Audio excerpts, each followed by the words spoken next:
जय हिंद प्यारे साथियों, आप सभी लोग कैसे हैं। हम उम्मीद करते हैं कि आप सभी लोग अच्छे होंगे, स्वस्थ होंगे और आप सभी लोग की पढ़ाई भी बहुत ही अच्छी तरीके से चल रही होगी। तो प्यारे साथियों, आज की इस क्लास में हम लोग पढ़ने वाले हैं क्लास 12 फिजिक्स के 35 वीवीआई ऑब्जेक्टिव क्वेश्चन, जो कि आपके फाइनल एग्जाम 2025 के लिए काफ़ी महत्वपूर्ण है मेरे साथियों। तो आप लोग इस क्लास में शुरू से लास्ट तक बने रहिए, जिससे आपको इसी क्लास में जो है सभी क्वेश्चन याद हो जाए। और आप लोग बताइएगा कि 35 प्रश्न में से आप लोग कितना सही कर पाए हैं। आप लोगों को अच्छे से तैयारी करना है और 35 में से आप लोग कितना सही किए हैं लास्ट में बताइएगा। और लास्ट में हम नंबर देंगे, जिस नंबर पर आप लोगों को सिर्फ हाई लिखकर मैसेज करना है, जहाँ पे हम जितने भी क्लास कराएं उसका PDF जो आपको भेज देंगे और आप रिवीजन कर लीजिएगा एक बार, जिससे आपकी तैयारी बहुत ही अच्छी तरीके से हो पाएगी। इसलिए आप लोग चैनल को भी सब्सक्राइब कर लीजिएगा और बेल आइकन को ऑल पर दबा के रखिए, क्योंकि हम आप लोग को यहाँ पे अच्छे से अच्छे तैयारी कराएंगे और 400 प्लस जो है आपको नंबर लाने की हम संभावना देते हैं। तो इसलिए आप लोग अच्छे से पढ़ाई कीजिए, जिससे आपके 400 नंबर जो है आ सके। तो चलिए क्लास को शुरू करते हैं। आज का पहला नंबर क्वेश्चन क्या है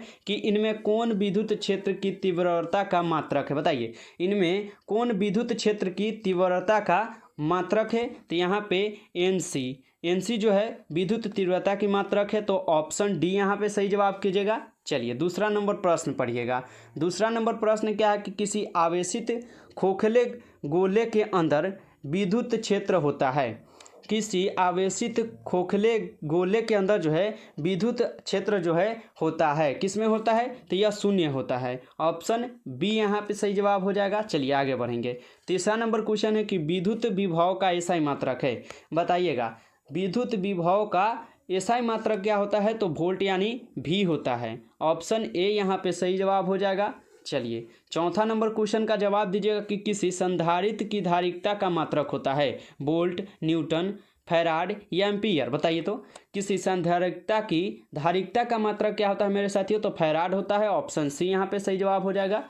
चलिए आगे बढ़ेंगे। पांचवा नंबर क्वेश्चन है कि इनमें कौन सी राशि सदिश है। बताइए, इनमें कौन सी राशि जो है सदिश है आवेश, धारिकता, विभव, विद्युत तीव्रता। बताइए, इनमें कौन सी राशि जो है सदिश आपको लगता है, तो विद्युत तीव्रता। ऑप्शन डी यहाँ पे सही जवाब कीजिएगा। चलिए आगे बढ़िए। छठा नंबर क्वेश्चन है किसी पदार्थ का परावैद्युतीय नियतनांक हमेशा अधिक होता है 0 से, 0.5 से, 1 से या 2 से। बताइएगा किससे अधिक होता है, तो यह होता है किससे, यह होता है 1 से। 1 से अधिक होता है, तो ऑप्शन सी यहाँ पे सही जवाब हो जाएगा। चलिए सातवां नंबर क्वेश्चन है एम्पियर घंटा मात्रक है शक्ति का, आवेश का, ऊर्जा का, विभवांतर का। बताइए, काफ़ी इंपॉर्टेंट क्वेश्चन है और बार बार हम आपको ये क्वेश्चन पढ़ाते हैं। बताइएगा एम्पियर घंटा किसका मात्रक है, तो यह किसका है, आवेश का। ऑप्शन बी यहाँ पे सही जवाब हो जाएगा। चलिए आठवां नंबर क्वेश्चन है इलेक्ट्रॉन वोल्ट द्वारा मापा जाता है। इलेक्ट्रॉन वोल्ट द्वारा क्या मापा जाता है, आवेश, विभवांतर, धारा या ऊर्जा। तो इलेक्ट्रॉन वोल्ट होता है ना, उनसे क्या मापा जाता है, तो उनसे ऊर्जा को मापा जाता है। तो ऑप्शन डी यहाँ पे सही जवाब हो जाएगा।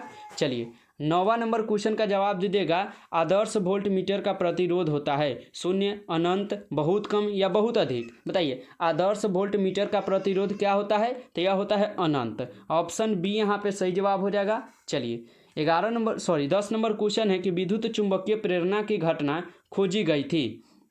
विद्युत चुंबकीय प्रेरणा की घटना जो है किसके द्वारा खोजा गया था, तो फैराड द्वारा। ऑप्शन ए यहाँ पे सही जवाब हो जाएगा। चलिए 11 नंबर क्वेश्चन है।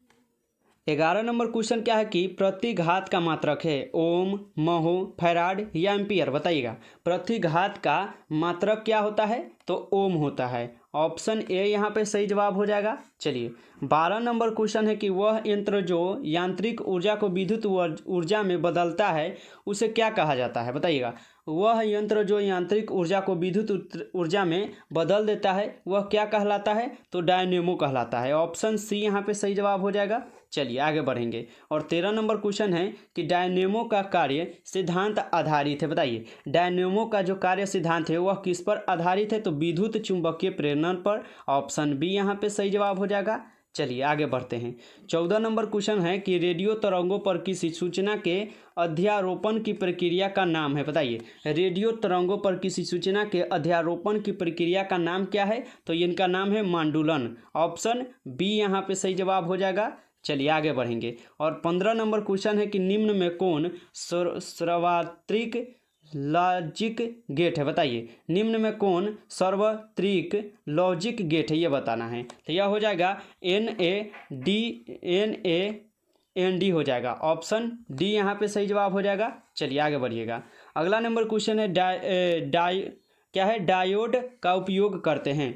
डायोड का उपयोग जो है किसमें सर्वाधिक होता है बताइएगा। तो यह होता है किसमें, रेडिफायर जैसा में। ऑप्शन डी यहाँ पे सही जवाब हो जाएगा। चलिए आगे बढ़ेंगे। अगला नंबर क्वेश्चन है निम्नलिखित में किसकी महत्तम वैधत क्षमता होती है। निम्नलिखित में किसकी महत्तम जो है वैधित क्षमता रहता है, तो यह रहता है गामा किरणों का। ऑप्शन डी यहाँ पे सही जवाब हो जाएगा। चलिए आगे बढ़ेंगे। 18 नंबर क्वेश्चन है किसी परमाणु का नाभिक बना होता है। किसी परमाणु का नाभिक जो है किससे बना होता है, तो यह बना रहता है प्रोटॉन और न्यूट्रॉन दोनों से। तो ऑप्शन डी यहाँ पे सही जवाब हो जाएगा। चलिए आगे बढ़ते हैं।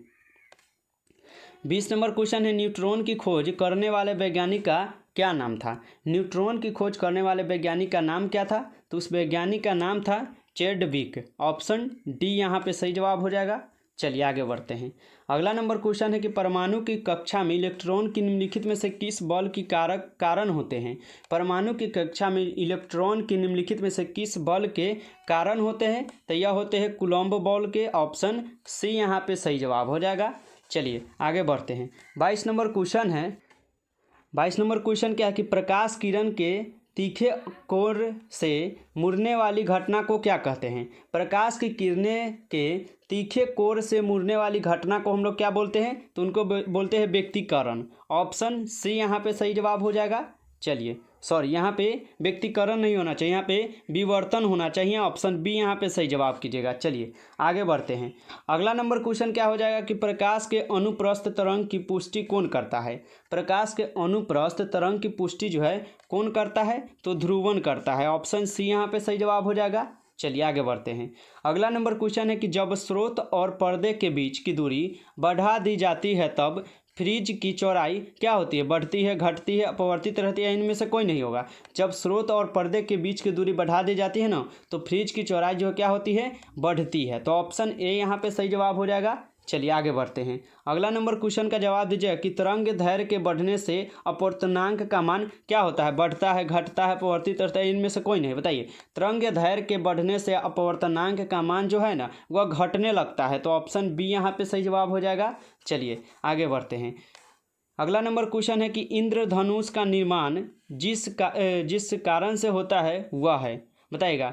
इंद्रधनुष का निर्माण जो है जिस कारण से होता है वह कारण कौन सा है, तो वर्ण विक्षेपण हो जाएगा। ऑप्शन सी यहाँ पे सही जवाब कीजिएगा। चलिए आगे बढ़िए। खगोलीय दूरदर्शक में अंतिम प्रतिबिंब होता है। खगोलीय दूरदर्शक में अंतिम प्रतिबिंब जो है कैसा होता है ये बताना है, तो यह होता है काल्पनिक और उल्टा। ऑप्शन सी यहाँ पे सही जवाब हो जाएगा। चलिए आगे बढ़ते हैं। अगला नंबर क्वेश्चन क्या है कि समतल दर्पण की वक्रता त्रिज्या होती है। बताइए। समतल दर्पण की वक्रता त्रिज्या क्या होती है, तो अनंत होती है। ऑप्शन सी यहाँ पे सही जवाब कीजिएगा। चलिए आगे बढ़ते हैं और 29 नंबर क्वेश्चन देखते हैं। वस्तु से छोटा आभासी प्रतिबिंब निम्नांकित में से किस दर्पण से प्राप्त होता है। समतल से, अवतल से, उत्तल से, या इनमें से कोई से नहीं। बताइए। वस्तु से छोटा आभासी प्रतिबिंब निम्नांकित में से किस दर्पण से हमें प्राप्त होता है, तो उत्तल दर्पण से। ऑप्शन सी यहाँ पे सही जवाब कीजिएगा। चलिए आगे बढ़ते हैं।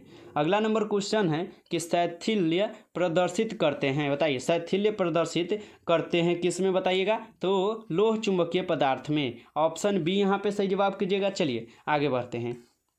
अगला नंबर क्वेश्चन है कि स्वप्रेरकत्व का एसआई मात्रक क्या है। कूलॉम्ब, वोल्ट, ओम या हेनरी हो जाएगा। तो इसका जो एसआई मात्रक होता है ना वह होता है हेनरी। ऑप्शन डी यहाँ पे सही जवाब हो जाएगा। चलिए आगे बढ़ते हैं। अगला नंबर क्वेश्चन है कि जब किसी एमीटर को शॉर्ट किया जाता है तो इसकी माप सीमा बढ़ती है, घटती है, स्थिर रहती है, इनमें से कोई नहीं होगा। तो जब किसी एमीटर को शॉर्ट किया जाता है तो इसकी माप जो है ना वह क्या होती है, तो बढ़ने लगती है। तो ऑप्शन ए यहाँ पे सही जवाब हो जाएगा। चलिए आगे बढ़िएगा।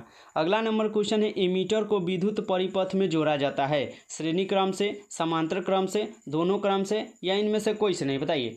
एमीटर को विद्युत परिपथ में किससे जोड़ा जाता है, तो यह जोड़ा जाता है श्रेणी क्रम से। ऑप्शन ए यहाँ पे सही जवाब हो जाएगा। चलिए आगे बढ़ते हैं। अगला नंबर क्वेश्चन है कि विद्युतीय परिपथ के किसी बिंदु पर सभी धाराओं का बीजगणितीय योग होता है। अनंत, शून्य, धनात्मक, ऋणात्मक। बताइए। विद्युत परिपथ के किसी बिंदु पर सभी धाराओं का बीजगणितीय योग क्या होता है, तो यह होता है क्या, शून्य। ऑप्शन बी यहाँ पे सही जवाब हो जाएगा। चलिए इस क्लास का ये लास्ट क्वेश्चन है और इसका जवाब बताइएगा।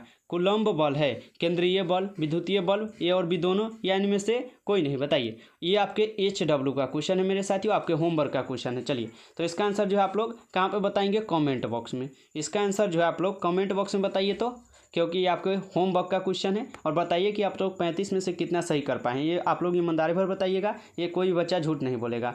वीडियो पसंद आया तो वीडियो को लाइक कर दीजिएगा। चैनल पर पहली बार आए हैं और अच्छे से तैयारी करना चाहते हैं तो चैनल को भी सब्सक्राइब कर लीजिएगा। बेल आइकन कॉल पर दबा के रखिए और दोस्तों के पास जो है जितना हो सके उतना शेयर कीजिए ताकि उनका भी तैयारी अच्छी तरीके से हो पाए।